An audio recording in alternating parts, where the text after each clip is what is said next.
Next one, fish blood. Fish blood is permitted. However, it is gathered if it gathered in a vessel. It is prohibited by rabbinic decree because it's maris ein, right? It appears as one is drinking animal blood, unless it is recognizable as a fish blood. For example, it contains fish scales. Chazal were concerned that one may confuse the fish blood with animal blood. So let's try to understand. I'm not sure. Don't ask me. I don't know why would somebody like this to drink the fish blood, and it might be like huge fish. I'm not sure how big the fish must be there in order to have like a glass in a cup. Okay, so but of course it's possible. So we're talking about kosher fish, right? So even though it is allowable if somebody wants to drink, I don't know, from raw fish blood, don't ask me, with a straw.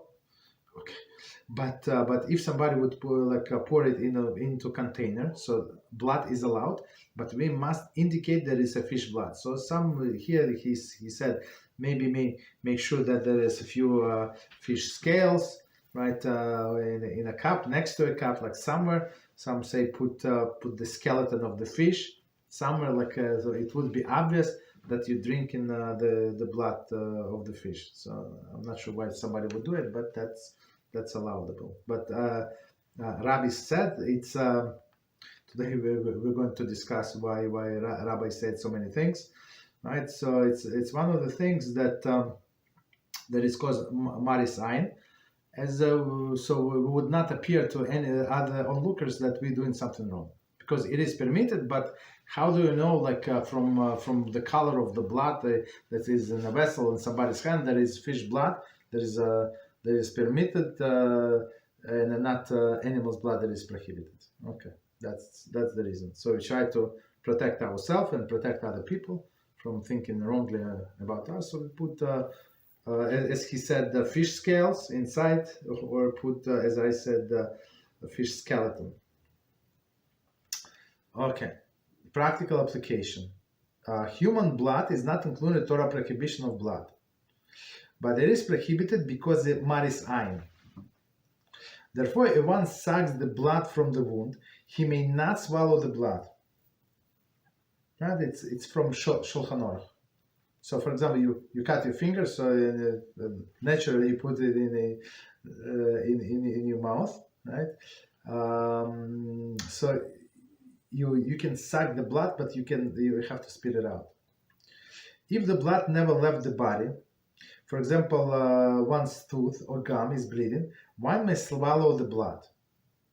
So that's a very big difference, right? So the blood that is forbidden. So one more time, human blood is not under this prohibited category. It's not. So technically, I mean, don't try it at home. So we don't drink human blood, but it can create this again the maris ein effect that other people will think that you drinking the animal blood, okay, which is forbidden.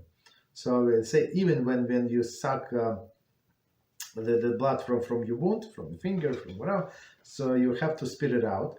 The blood that inside of the mouth, like some of the tooth or gum is bleeding. I have a student, like, fortunately, he suffered, the person, I don't know, like, he suffers so much from this gum disease. So I learned a lot about gum disease. If somebody does not have it, they have to praise HaShem like every hour, at least 5 minutes every hour, for not having these gum issues. Right? It's very, very painful, very, very terrible, and it's almost impossible to cure it, almost. Right? So they say this blood a person can swallow because it's never left the body, so there is no maris ein. Okay, there is like nobody sees what's going on with you. However, if one bites a piece of bread and notices some blood on the bread, he must remove the blood before eating bread. Okay, it's also from Shulchan Aruch. So meaning what? You beat the bread, you see that the blood, for example, your tooth, your gum was bleeding, so you have to remove these pieces of bread that is the blood throughout and continue eating with your bread, even though of course it's your blood, but not to appear that that you eat in bread with blood. Continue.